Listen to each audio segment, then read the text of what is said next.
Hey guys, David here, and welcome to the Fit Pro Daily. A new week means a brand new topic, and this week we're going to talk about copy. Copy is literally the text that you're writing in your Facebook ads, on your landing pages, in your email newsletters, and everywhere else you're posting content. And we're going to start this week off with the portal's head copywriter. It's Al, all the way from Rebel Copy Club, and he's going to explain what goes into Facebook ad copy, email copy, website copy, and so much more. Al does all the copy for all our stuff, so I thought it's just the perfect way to start this week off when it comes to writing great copy for your fitness business. Anyway, enough of me talking. Press subscribe if you love these videos so far, and then let's dive into this week's guest interview.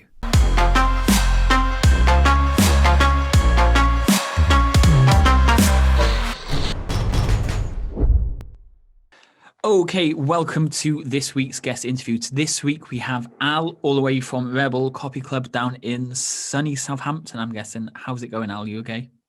Yeah, not too bad. It's kind of weird how I'm in Southampton because that's where you kind of started out. Small world, small world, small world. So usually we Yeah. start these episodes off by asking, how did you get in the fitness industry? But it's kind of a little bit different because I was looking for a copywriter. Your name popped up in a few places, so I reached out, and I've kind of now slowly dragged you into the fitness industry Yeah, from a different angle. So how are things? All good? yeah, really good.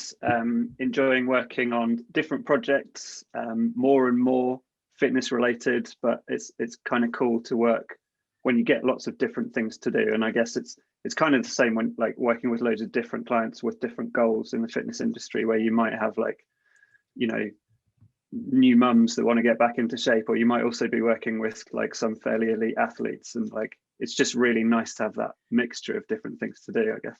Yeah. Okay, so today's call, we're going to be looking at writing copy that sells. So first of all, the term copy, what does that actually mean? um I mean, there's always a bit of debate about what's copy and what's content, and so like I try and explain it in terms of copy is like something that you're writing where you want somebody to take an action. So you're trying to make a sale, or you're trying to get someone to sign up for your email list, or there's an action that you want somebody to take on the back of copy.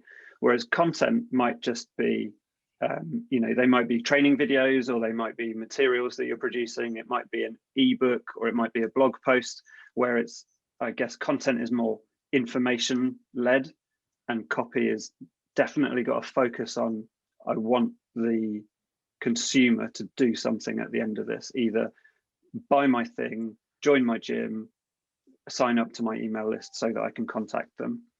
That's the way I look at it. Yeah. No, that's quite interesting. That's like you're saying copy has a real purpose, a real specific reason for writing it. Whereas when we're just doing general social media awareness posts or just general awareness emails, it's just light-hearted, just kind of giving a bit of information, but there's no real serious action to it. Yeah. Yeah, absolutely. And content can be, building your authority as an expert in your area and proving that you know what you're talking about, and sharing, it doesn't always have to have that agenda of where you're trying to build authority or anything. It can be just like connecting with the members of your gym, or connecting with the members of your Facebook group, where you're just sharing, behind the scenes stuff. Like, you do this quite well, where you're weaving stuff in about building your van, and stuff like that, where there's no like real agenda to it, other than you're sharing parts of your life to kind of build that element where people know you, they like you, they trust you because they see who you are. And then, when you do have something where you want them to take an action, they're more likely to go, oh, I know that guy, I've seen his posts, I resonate with him, I'll read on. And then they're more inclined to take that action. So, you can't just be all copy, copy, copy, sell, sell, sell. I think you have to weave in some of that kind of relationship building stuff. But I'm guessing you can do that. Say if you're creating a copy for a 2 week flow of a sale, it is possible to create copy specific. So you're selling, but then you're dipping out of the sales, and you're just building a relationship, and then you're building back in. And is that Yeah, is that possible? Yeah. Yeah, absolutely. So one of the best things to do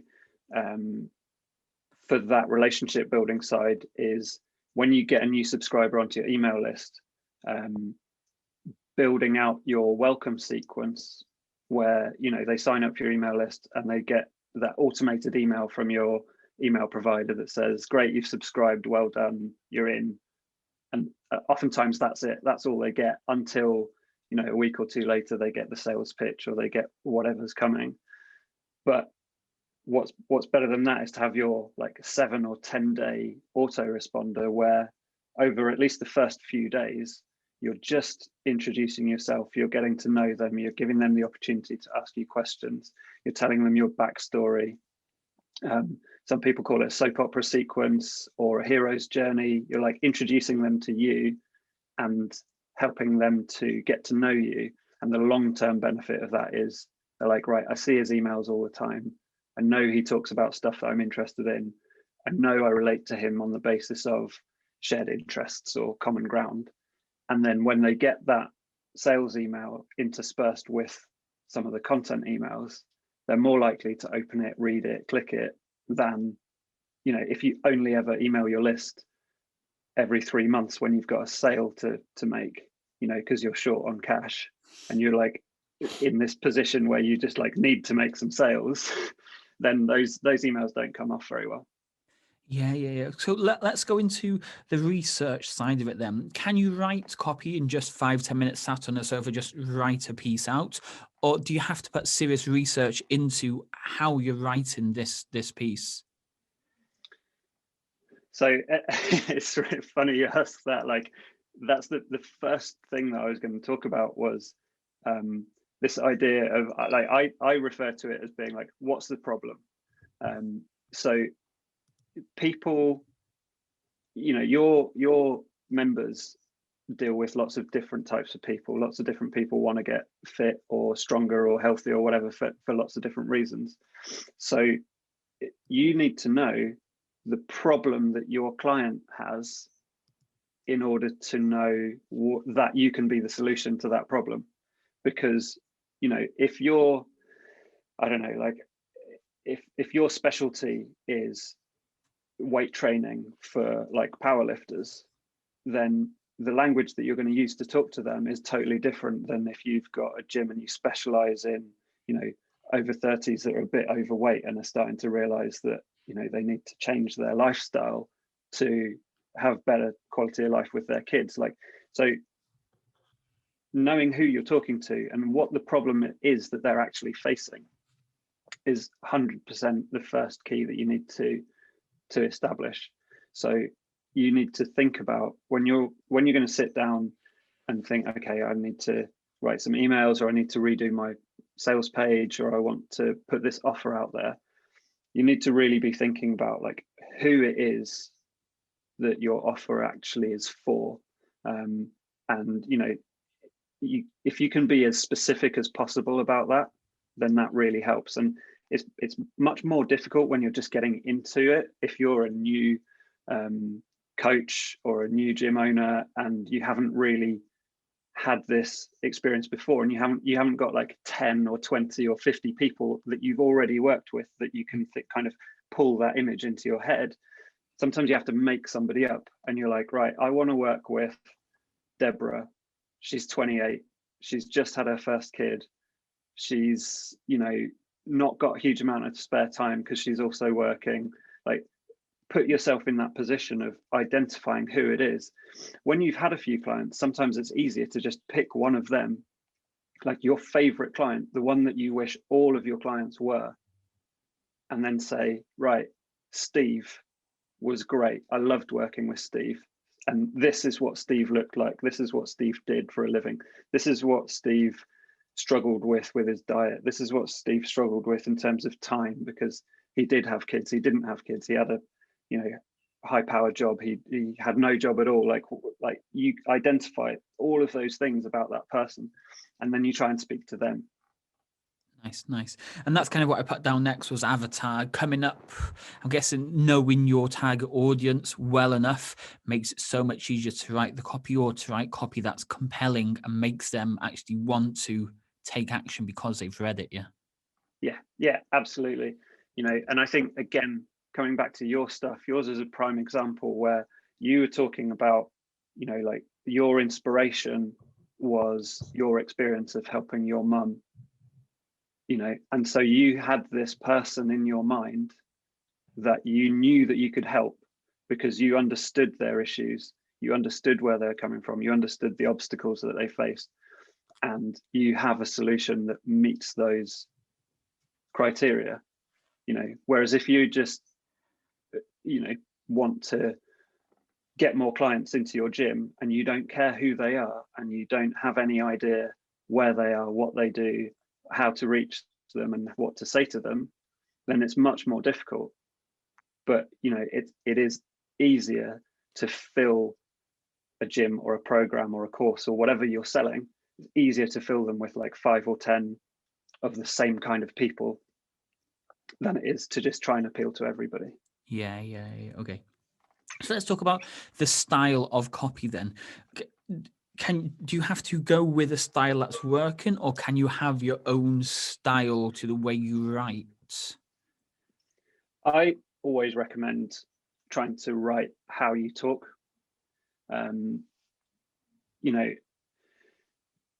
If you're a business owner, whether it's gym owner or trainer or whatever, or it's like totally different sector, the chances are you don't have a vast amount of copywriting experience. You don't have like a degree in English or linguistics or some kind of background in that area. You're good at what you do and you want to do more of it.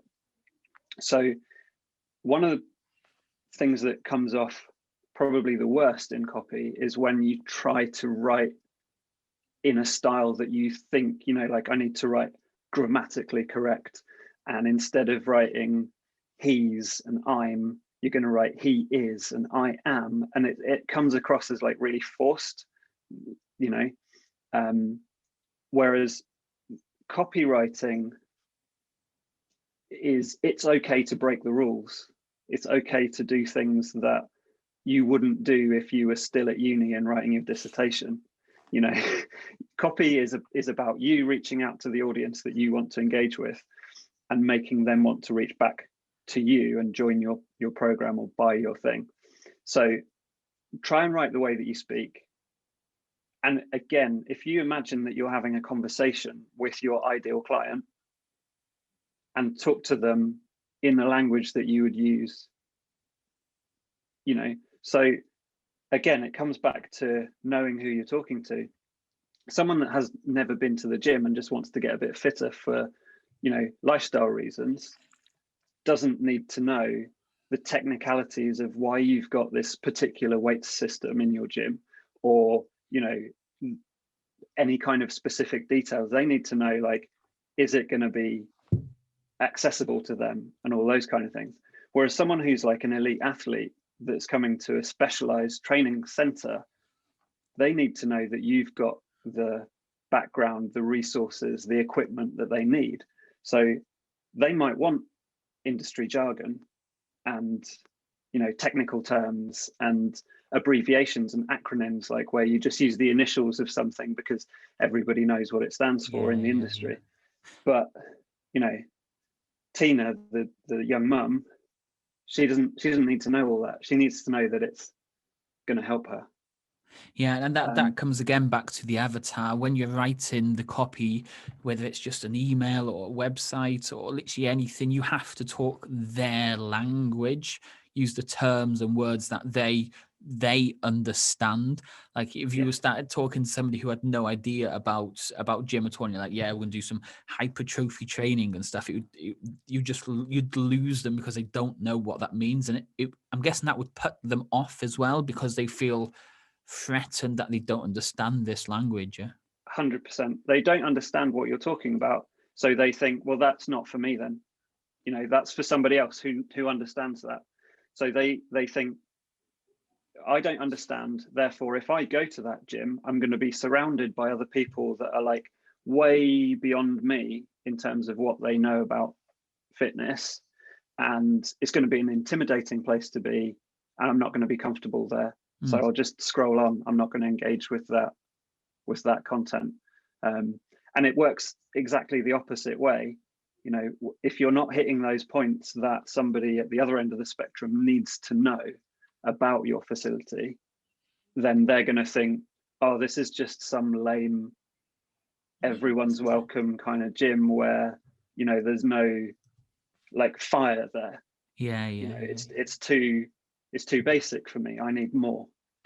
So you've got to find who you're talking to, because you can't really appeal to everybody, you know.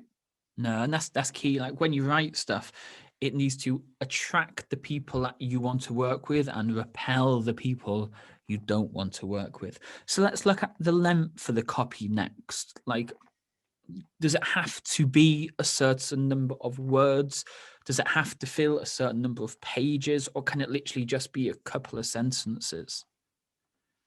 The object is to get across what you need to get across.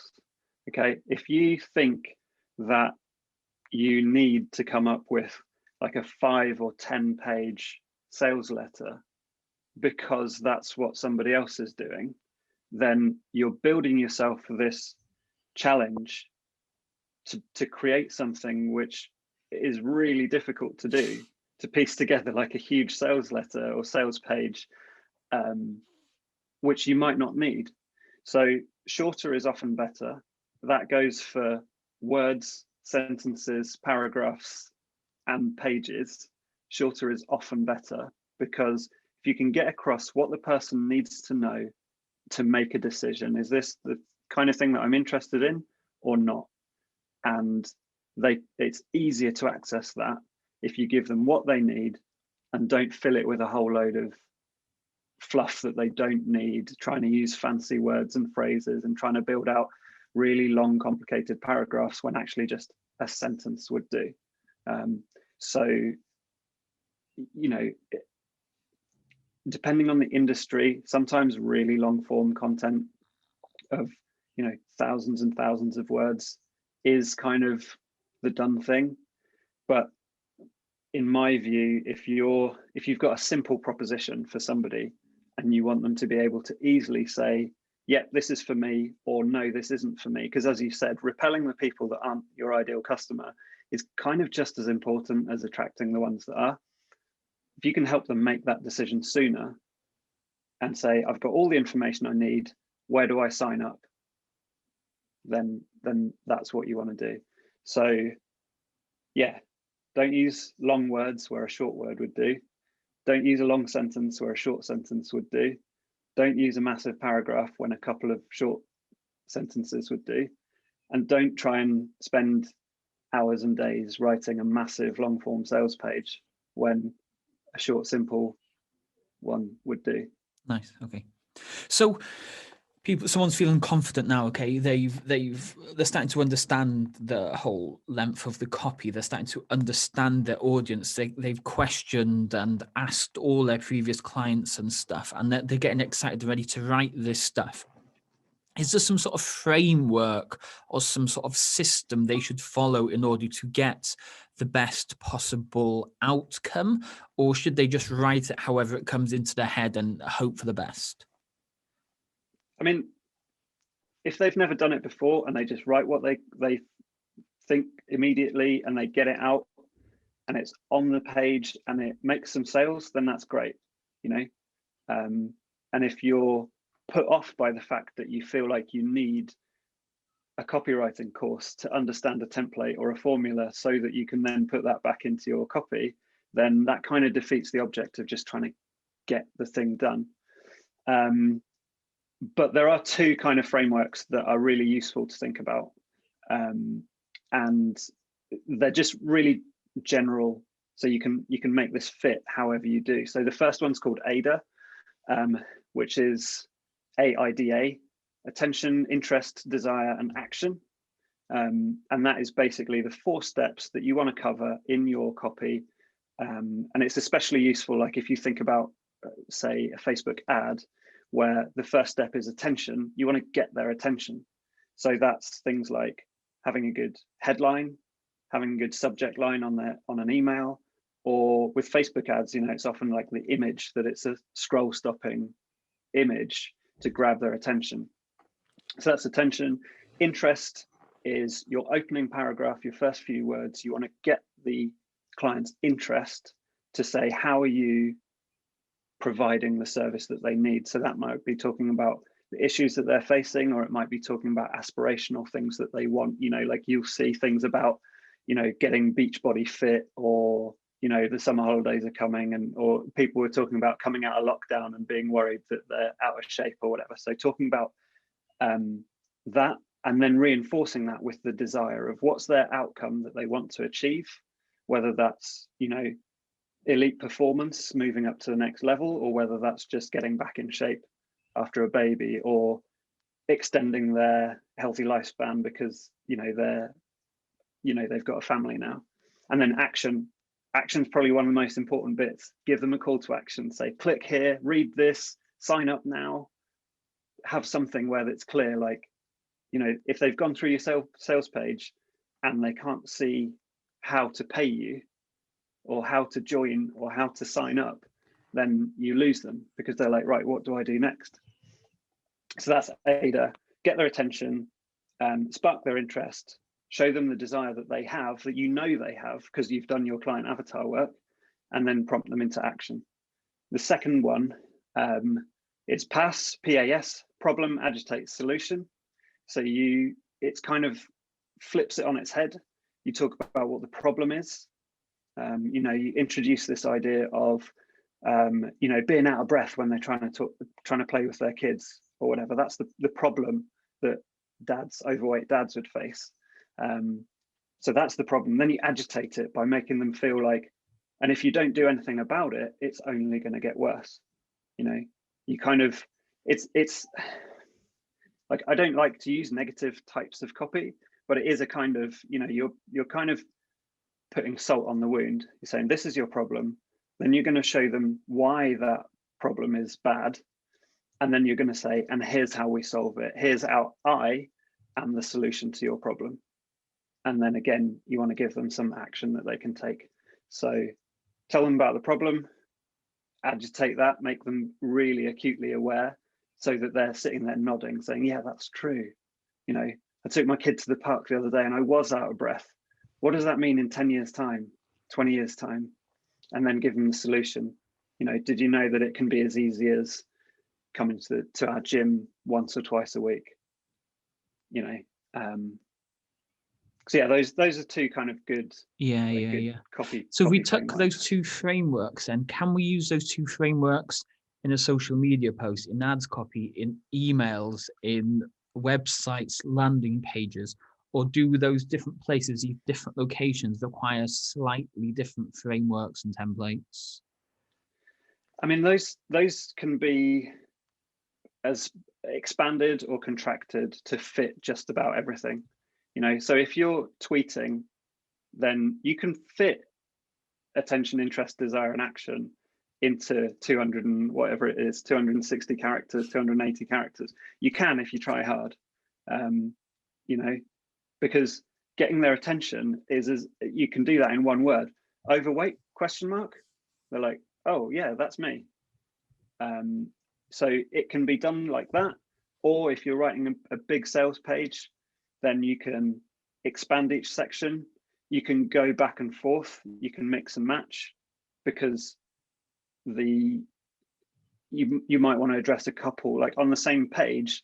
You might have a client in mind who has multiple problems that they're aware of.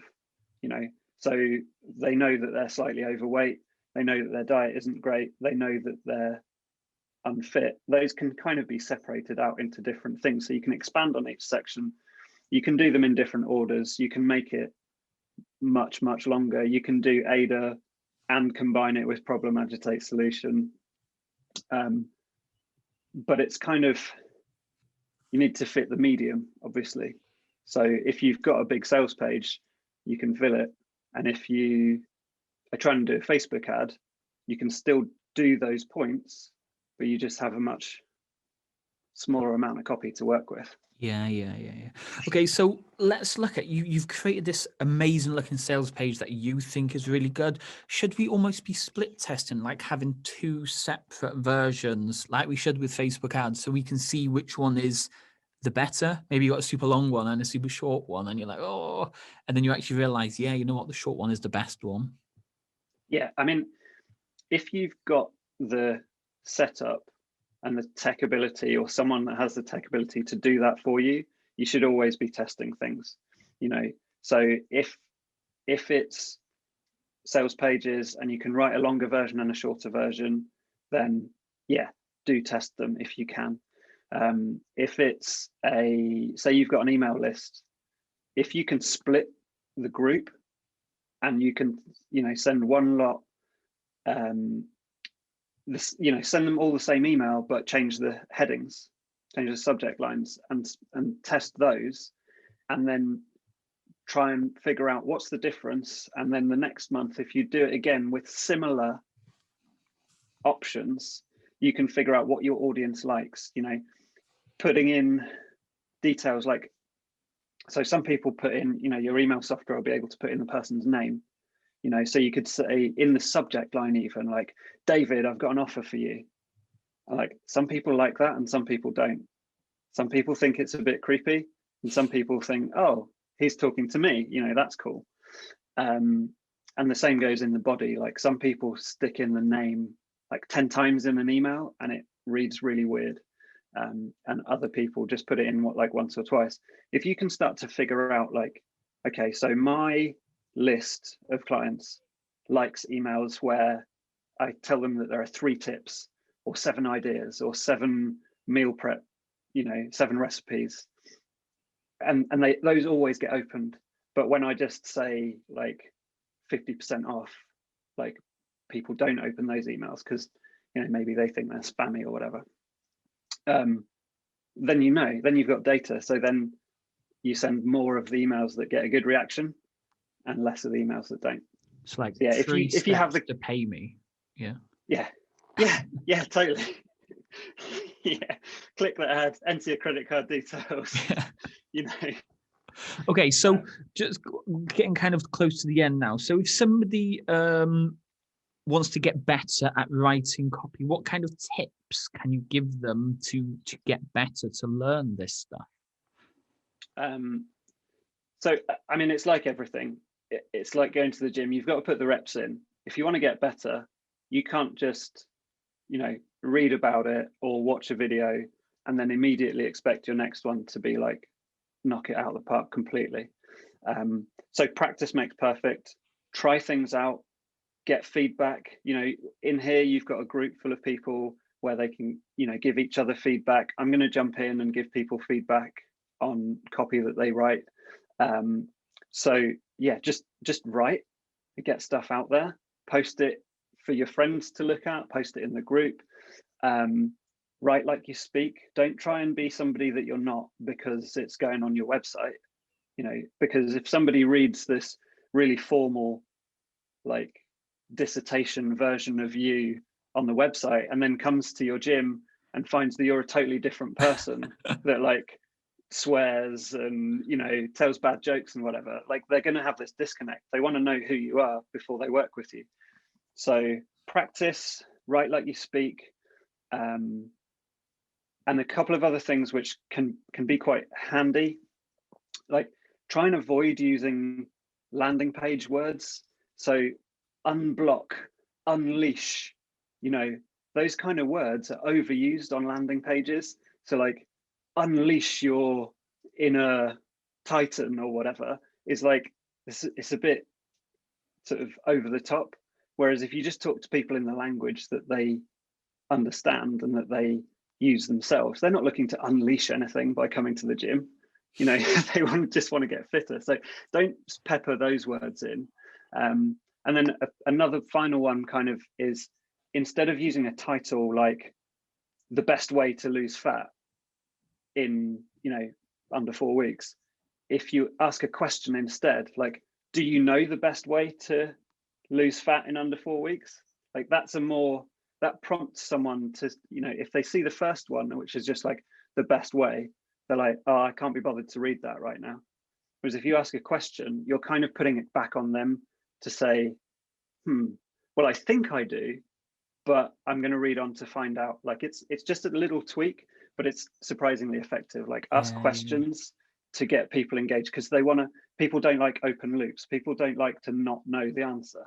So, that prompts them to maybe read on and click your link to read more or whatever. Yeah, that just popped in my head. That's literally how the title was to my last post last night. It was, "Are people lying to you?" But thinking about it now, that it's like almost like a clickbait headline. It forces them to want to click it, read it, and see what it's about. Yeah, because you're engaging a part of the brain where people are like, "Oh, now I've got this unanswered question. So I don't know. Are people lying to me? Like now I want to know." Yeah. So yeah, that's great. Okay, perfect. Cheers, Al. So for people listening to this that maybe want to know a little bit more about you, or maybe you want to reach out to see how you can potentially help them, how can people find out a little bit more about you? So on Facebook, Twitter, Instagram, I'm Rebel Copy. They can go to rebelcopyclub.com, all one word. If they post something in the group, they can tag me. That's fine as well. Or if you see something, go ahead and tag me. But yeah, absolutely. Just reach out, Rebel Copy Club. Just find us, send us a question, and we can talk things through, do a bit of a deep dive if you need to, go over any issues and go from there. And one thing I've just noticed as well, or it came in the email the other day, if you work with Al, he also plants a tree on your behalf as well. Is that what I read right? Yeah, that's right. So I've been meaning to set it up for ages, but I finally got around to doing it last week. So that's why you only got the email now. But basically, anytime a new client comes in and joins Rebel Copy Club, I've got I work with a company in South Africa, which is where I'm originally from, and they'll plant a tree in your name to help with reforestation and climate change and all of that kind of stuff that we need to do a bit more of. So yeah, one little step. Every time I get a new client, I'll plant a tree. Al, I appreciate your time today. Thank you for coming on, and we'll speak to you very soon. Yeah, no worries. Thanks, David. No worries. So that was Al from Rebel Copy Club talking about copy, okay? And it really is surprising. The words that you write in your ad, in your landing pages, in your emails, wherever you're writing it, can make a massive difference to the number of sales that you generate, okay? If you're writing about stuff that doesn't resonate, that doesn't make sense to the user, isn't talking to the user's language, then you're really going to struggle when it comes to converting these people either into leads or into paying clients. So it's definitely one of those interviews where we'd go back, keep taking notes and implementing a lot of the stuff that was talked about. So if you want to stay up to date with everything that is going on when it comes to marketing, generating leads for your fitness business, making sales, copywriting, as we're talking about this week, then feel free to press subscribe down below, and then you'll always be up to date with what is working. But like I said, this week is all about writing copy for your fitness business. I'm going to leave it there for today. I will speak to you all tomorrow. Cheers.